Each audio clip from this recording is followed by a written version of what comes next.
Assalamualaikum warahmatullahi wabarakatuh. Selamat pagi, salam sejahtera bagi kita sekalian. Kali ini kita kembali bertemu di perbincangan ketiga mengenai etika publik. Kali ini kita akan mengulas mengenai keterkaitan antara etika publik dengan pelayanan publik. Nah, saudara, sesungguhnya etika publik dan pelayanan publik merupakan suatu kesatuan yang tidak dapat dipisahkan satu dengan yang lainnya. Ketika seseorang berbicara tentang pelayanan publik, maka di dalamnya harus termuat mengenai etika publik. Demikian pula sebaliknya, ketika seorang berbicara tentang etika publik, maka di dalamnya harus memuat mengenai pelayanan publik. Karena etika publik dan pelayanan publik merupakan satu kesatuan yang berada di dalam diri para penyelenggara pelayanan publik. Nah, saudara, menurut Undang-Undang Nomor 25 Tahun 2009 tentang pelayanan publik, maka pelayanan publik didefinisikan sebagai suatu kegiatan atau rangkaian kegiatan yang dilaksanakan oleh penyelenggara atau pelaksana pelayanan publik di dalam memenuhi kebutuhan pelayanan sesuai dengan ketentuan perundang-undangan yang berlaku bagi masyarakat atau penduduk untuk memenuhi hak-hak mereka atau hak-hak publik, baik berupa barang atau jasa publik atau pelayanan administratif. Nah, saudara, berdasarkan rumusan ini, maka dapat ditarik suatu kesimpulan bahwa penyelenggaraan pelayanan publik bagi masyarakat merupakan suatu kewajiban hukum bagi penyelenggara pelayanan publik. Nah, selain itu juga merupakan suatu kewajiban moral bagi penyelenggara pelayanan publik untuk melaksanakan pelayanan publik yang berkualitas, yang bermutu tinggi dalam memenuhi hak-hak publik, baik berupa barang, jasa, dan pelayanan administratif. Pelayanan barang yang dimaksud adalah pelayanan yang diselenggarakan oleh pemerintah untuk memenuhi kebutuhan barang-barang publik, misalnya listrik, telekomunikasi, air minum, air bersih, perumahan, transportasi, dan lain sebagainya. Dengan kebutuhan pelayanan jasa, misalnya jasa pendidikan, jasa kesehatan, jasa perbankan, dan jasa-jasa yang lainnya yang diatur di dalam Undang-Undang Nomor 25 tersebut.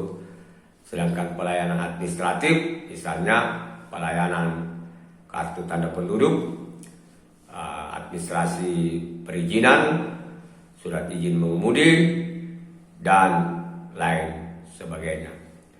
Nah, dalam rangka memenuhi hak-hak barang, jasa, dan pelayanan administratif tersebut, maka seluruh penyelenggaraan, rangkaian penyelenggaraan harus berdasarkan norma etik dan norma hukum yang berlaku agar pelayanan tersebut menjadi pelayanan yang berkualitas.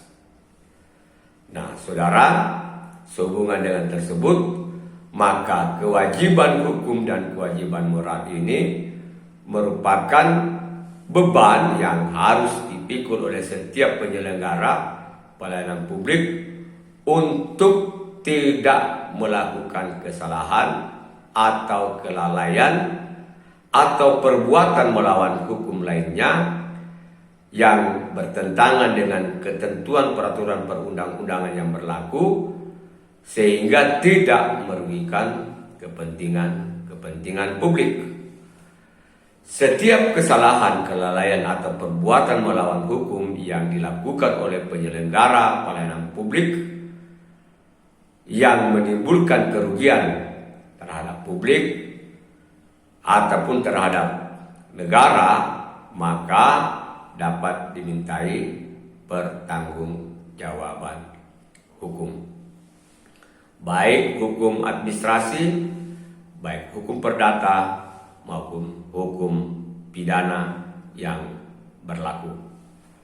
Nah, saudara, agar pelayanan itu menjadi berkualitas, agar pelayanan tersebut memiliki mutu yang tinggi, dan agar pelayanan itu sesuai dengan standar-standar yang diatur di dalam peraturan perundang-undangan, ya, khususnya dalam hal ini standar operasional prosedur penyelenggaraan pelayanan publik, maka setiap penyelenggara pelayanan publik harus bergerak, bertindak, berperilaku sesuai dengan kode etik profesi. Kode etik profesi seperti yang telah disebutkan di video bagian pertama disebutkan sebagai The Guardian, penjaga agar seseorang di dalam melakukan kebijakan publik, melaksanakan pelayanan publik itu dapat berada di dalam koridor yang benar. Setelah itu, selain berdasarkan kode etik, tentu berdasarkan norma-norma hukum yang berlaku. Oleh sebab itu, maka ada keterkaitan yang erat antara etika dan pelayanan publik, baik dari segi mutu penyelenggaraan pelayanan publik maupun dari segi integritas penyelenggara pelayanan publik, maupun dari segi akibat dari perbuatan yang dilakukan dalam memenuhi kebutuhan publik, dan yang terakhir dalam hal upaya untuk memproteksi diri terkait dengan gugatan, tuntutan hukum yang mungkin saja dapat terjadi. Oleh sebab itu, sangat penting bagi setiap penyelenggara pelayanan publik untuk memperhatikan aspek etika, moral, dan hukum di dalam penyelenggaraan pelayanan publik. Salam Aki, kepada Salama.